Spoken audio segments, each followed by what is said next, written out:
ഞാനിപ്പോൾ മൊഴി കൊടുത്തപ്പോൾ ഇവിടുന്ന് ആദ്യം പറഞ്ഞത് അത് ഡീഫേമേഷനിലാണ് പോവുക എന്നുള്ളതാണ്. പക്ഷെ അത് ഡീഫേമേഷനിൽ മാത്രമാണ് പോവാന്ന് നിയമപ്രകാരം അങ്ങനെയല്ല തന്നെയാണ് എൻ്റെ വക്കീലും പറയുന്നത്. ഒന്ന് പറഞ്ഞു. അവർ ആദ്യം തന്നെ പറഞ്ഞത് ഇത് ഒരു ഡിഫേമേഷൻ ആംഗിൾ, മൊഴി എടുക്കണേക്കാൾ മുന്നേ പറഞ്ഞത് ഡിഫേമേഷൻ ആംഗിളിലാണ് അത് കൺസിഡർ ചെയ്യണമെന്നാണ് പറഞ്ഞിട്ടുണ്ടായിരുന്നത്. പക്ഷേ ഇതൊരു ഡിഫേമേഷൻ ആംഗിൾ അല്ല, ഒരു സ്ത്രീത്വത്തെ അപമാനിക്കുന്ന തരത്തിലുള്ള ഒരു ഒഫൻസാണ് അയാൾ ചെയ്തിരിക്കുന്നത്.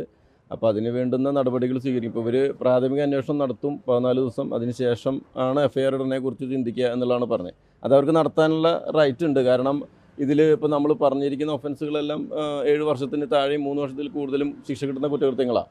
പക്ഷേ പ്രാഥമിക അന്വേഷണം നടത്തിയിട്ട് അവർ FIR ഇടുന്നില്ല എന്നാണ് അവരെ തീരുമാനമെങ്കിൽ തീർച്ചയായിട്ടും ഞങ്ങൾ കോടതിയെ സമീപിക്കും എന്നുള്ളത് തന്നെയാണ് അൻസിബ പറഞ്ഞിരിക്കുന്നത്.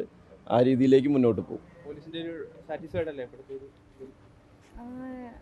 ഞാൻ സാറ്റിസ്ഫൈഡ് ആണോ എന്ന് ചോദിച്ചു കഴിഞ്ഞാൽ നിയമപരമായിട്ടുള്ള എല്ലാ കാര്യങ്ങളും കൃത്യമായിട്ട് അറിയുന്ന ഒരാളല്ല ഞാൻ. പക്ഷേ വിഷമമുള്ള കാര്യം തന്നെയാണ്. കാരണം ഞാൻ ഇതിൻ്റെ മുന്നേ പണ്ടെന്ന് പറഞ്ഞാൽ ഒരു വർഷം മുമ്പ് അമ്മയിലെ ഇലക്ഷൻ നടക്കുന്ന സമയത്ത് അനൂപ് ചന്ദ്രൻ ചേട്ടൻ എനിക്കെതിരെ ഒരു വീഡിയോ വരെ ഇറക്കിയിട്ടുണ്ടായിരുന്നു. ആ സമയത്തും ഞാൻ പരാതി കൊടുക്കാൻ വേണ്ടിയിട്ട് നോർത്ത് പോലീസ് സ്റ്റേഷനിൽ പോയിട്ടുണ്ടായിരുന്നു. അവിടെ പരാതി എടുത്തില്ല, മൊഴിയൊക്കെ എടുത്തായിരുന്നു, പക്ഷെ പരാതി എടുത്തിട്ടില്ലായിരുന്നു.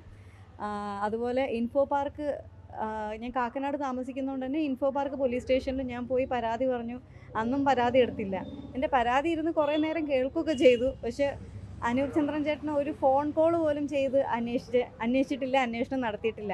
അങ്ങനെ ഇങ്ങനെയൊക്കെ നടക്കുന്ന ഇതേ സ്റ്റേറ്റിൽ തന്നെയാണ് എനിക്കെതിരെ ലക്ഷ്മിപ്രിയ എന്ന് പറയുന്ന എൻ്റെ സഹപ്രവർത്തക എനിക്കെതിരെ ഒരു വ്യാജ പരാതി കൊടുക്കുകയും ഒരു ചെറിയ മെസ്സേജ്, ദുബായി പോയപ്പോൾ ഫോട്ടോ എടുത്തിരുന്നു, എൻ്റെ സുഹൃത്ത് കണ്ടിരുന്നു എന്നുള്ള ചോദ്യത്തിൻ്റെ മേൽ തൃപ്പൂണിത്തുറ വനിതാ സെല്ലിൽ എന്നെ വിളിച്ചു വരുത്തിയിട്ട് എന്നെ ഹരാസ് ചെയ്തത്. അത് ഇൻറ്ററോഗേറ്റ് ചെയ്തത് ലക്ഷ്മിപ്രിയ എന്ന് പറഞ്ഞ ചേച്ചിയും അവരുടെ ഭർത്താവും SI രേഷ്മ മാമും കൂടെയാണ്. 3 പേരും കൂടെ ആയിരുന്നു ഇൻറ്ററോഗേറ്റ് ചെയ്തത്. അപ്പോൾ ആ ഒരു ചെറിയ മെസ്സേജിൻ്റെ പുറത്ത് എന്നെ വിളിച്ച് അങ്ങനെ എന്നെ ഇൻറ്ററോഗേറ്റ് ചെയ്യാൻ പറ്റുന്ന ഒരു സംസ്ഥാനത്തിൽ ഞാനൊരു പരാതിയുമായിട്ട് ഇങ്ങനെ ചെല്ലുമ്പോൾ അത് ഡീഫേമേഷനിലേക്കാണ് പോവുക എന്ന് പറയുന്നതിൽ എത്രത്തോളം ന്യായമുണ്ടെന്ന് എനിക്ക് മനസ്സിലാവണില്ല. പിന്നെ ഇതിലുള്ള ഏറ്റവും വലിയൊരു പ്രശ്നം എന്ന് വെച്ച് കഴിഞ്ഞാൽ മതസ്പർദ്ധ ഉണ്ടാക്കുന്ന വാക്കുകളാണ് വ്യക്തിവൈരാഗ്യം തീർക്കാൻ വേണ്ടിയിട്ട് ഉപയോഗിച്ചിരിക്കുന്നത്. അപ്പോൾ അത് നീനാക്കുറുപ്പ് ചേച്ചിയാണ് കേട്ടിട്ടുള്ളത്. നീനാക്കുറുപ്പ് ചേച്ചി ഡയറക്റ്റ് കേട്ടതാണ് എന്നോട് വന്ന് പറഞ്ഞത്. അപ്പോൾ പലരും ചോദിക്കുന്നുണ്ട്, നീന ചേച്ചിയല്ലേ അത് കേട്ടത്, അൻസിബ കേട്ടില്ലല്ലോ എന്ന്. അത് നീന ചേച്ചി അങ്ങനെ പറഞ്ഞതാണെങ്കിലോ എന്നൊക്കെ ചോദിക്കുന്നുണ്ട്. അങ്ങനെ നീനാക്കുറുപ്പ് എന്ന് പറയുന്ന ഒരു അഭിനേത്രിക്ക് അല്ലെങ്കിൽ ഒരു വ്യക്തിക്ക് അങ്ങനെ പറയേണ്ട ആവശ്യമുണ്ടെന്ന് എനിക്ക് തോന്നണില്ല.